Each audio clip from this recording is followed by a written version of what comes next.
Thank you, Presiding Officer. I welcome the opportunity to speak in the programme for government debate. So much has been mentioned which will need to be dissected in the coming weeks. This year's programme for government has set out clear actions to deliver real change for the people of Scotland.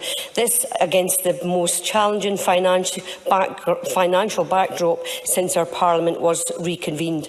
The Prime Minister was clear last week that the UK budget to delivered in October will be painful, and the reality is that the UK's finances will inevitably affect the funding available to us here in Scotland. The SNP Scottish Government will continue to prioritise action to eradicate child poverty, to grasp the opportunities of delivering net zero, and to grow the economy by attracting business investment and by bolstering our public services.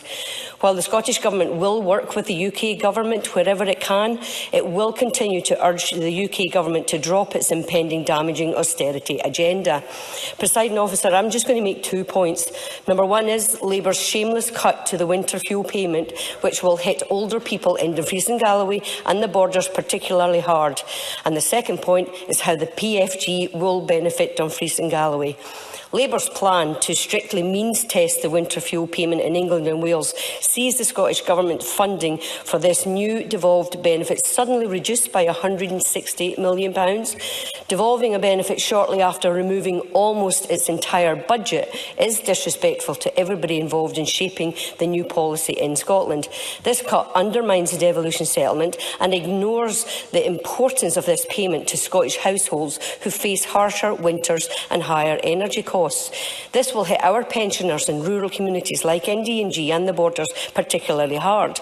The fact that this cut is coming from Labour, the party which just 6 weeks ago said that they would, and I quote, give pensioners security in retirement.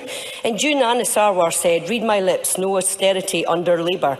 And by the way, that soundbite, "read my lips," actually came from right-wing Republican President George Bush Sr.'s 1988 address to the Republican Convention.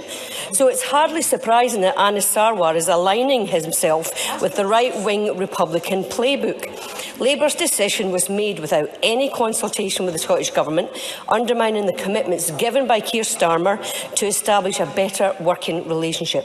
It's shameful, and I call on the UK Government to reverse this cut.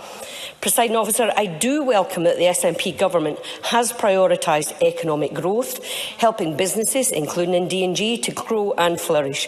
From tourism to finance and technology to food and drink exports, the Scottish Government will work to create growth, create jobs and maximise the huge economic opportunities that lie ahead.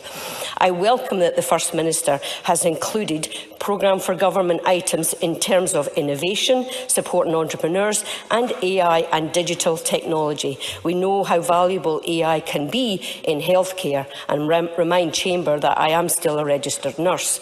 The First Minister is clear the SNP Scottish Government is a firmly pro-business administration. Scotland is open for business.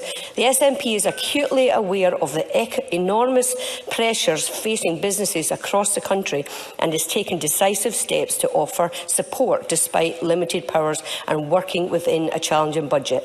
This includes investing more than £5 million across the Scottish Government to grow and transform our economic landscape, using every tool at our disposal to maximise economic growth for a clear purpose. So, finally, Presiding Officer, I welcome this programme for government. It's good for our priorities, it's good for our people and it's good for our communities. Thank you.